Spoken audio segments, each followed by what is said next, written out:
Habang nag-study ko sa next lesson na to ba, naisip na ko nga, bilang takaadlaw ga istoryahanay present tense, pero sa tinuod lang wala patanaw man anong present tense. Pero basi mabalaw na mo din na mawalantas akong video. So, slide lang sa tagamay sa past tense, pero dili lang sa ta sa sentences.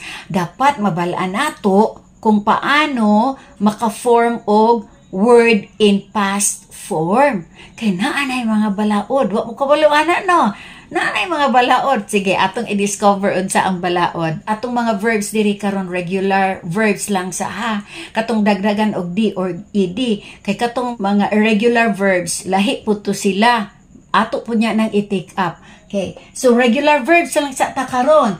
Kung ang imong base form of verb ends with letter E, unsa man ang base form, kanang pinakasimple nga word or verb, kanang walay D, walay ED, walay ING, mao na ang base form of word. Kung ang imong base word ends with letter E, pareho ani tie, change, vote, waste, hope. Tanan na sila naga-end sa letter E.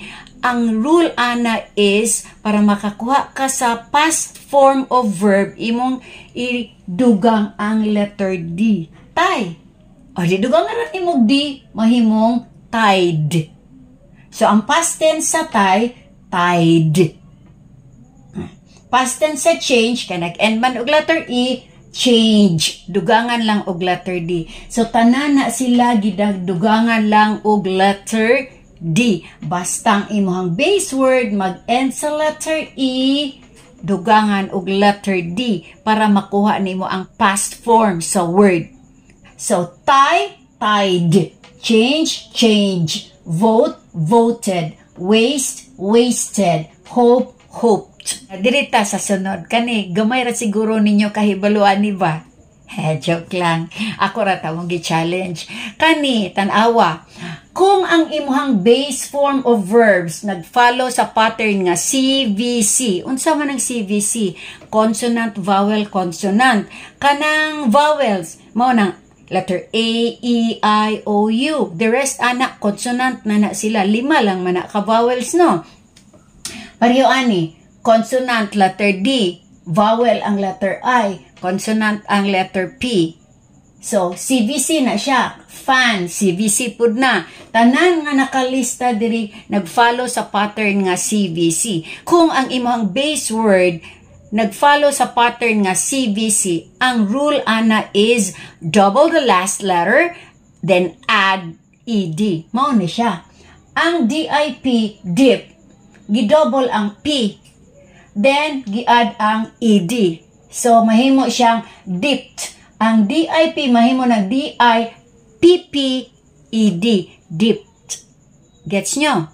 Ang fan, double the letter N, then add ED. So, ang fan, mahimong fanned. Hop, double the letter P, then add ED. Hop, hopped. Then you have pat, double the letter T, then you add ED. That's patted. And rub, double the letter B, then ED, rubbed. So, ang past tense sa dip, dipped. Fan, fanned, hop, hopped, pat, patted, rub, rubbed. CVC nga ending sa W, X, ug Y, dili ni sundon. Dugangan ra dayon diretso og ED. Dili na nimo i-double ang last letter. Pareho anang pay. Dili na nimo i-P-A-Y-Y. Dili na. Ayaw na i-double tong Y. Diretso na kag-add og ED. Kay Y man, ending in W, like bow, o B-O-W, CVC man na, add na lang kag ED, so B-O-W-E-D, bowed. O, muna ang past tense sa bow, bowed. Ending with X, F-I-X, CVC man na, dili na nimo i-double ang X, nag-end man siya og X, diretso ka na add ED, so F-I-X-E-D, fixed. Karon ra kakabalo ana, no?